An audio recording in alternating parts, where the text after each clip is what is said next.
Well, during this lockdown time, we've been looking at some of the biblical patterns of prayer, and we've been looking at 4 ways into prayer that were mentioned by John Calvin, who was a great French pastor in Geneva in the turbulent times of the 16th century.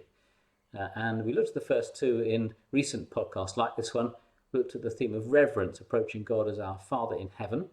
And then we looked at the theme of zeal, of coming as Jesus teaches us to God as Father, desiring for his kingdom to come. Today we look at humility, which is approaching God all too aware of our own weakness and need of him. As we think about humility, Calvin mentions a number of examples in the Old Testament of humility in prayer. He mentions people like King David in places like Psalm 51.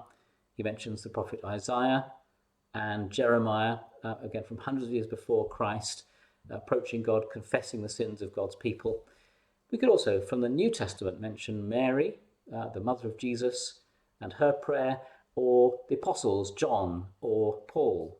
But let's focus on Daniel just for a few moments now, and his prayer in Daniel chapter 9, a great prayer of confessing the sins of God's people in a time of exile in Babylon.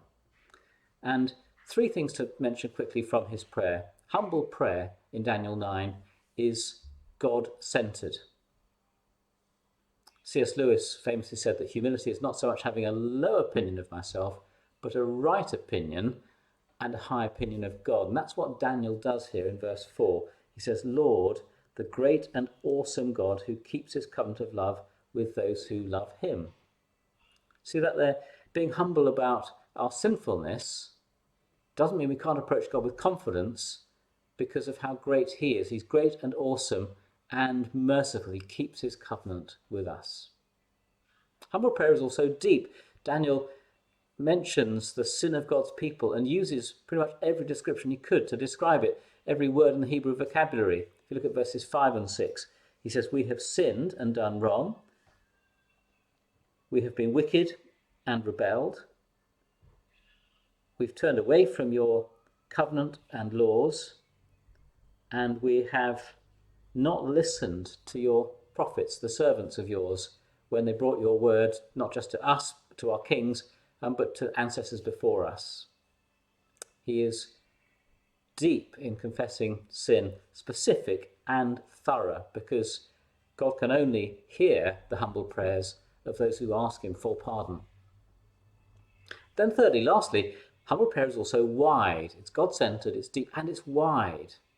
Maybe you notice that in that verse I just read, verse 5 and 6. It's a we prayer, isn't it? Not just an I prayer.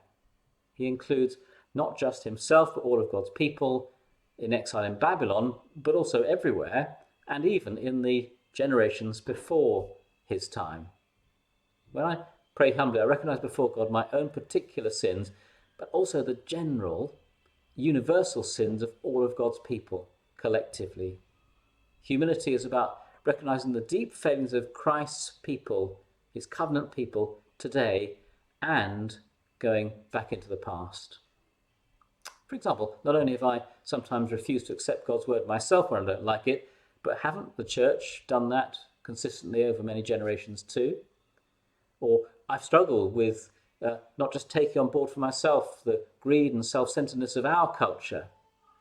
Well, hasn't the church done that many times before as well?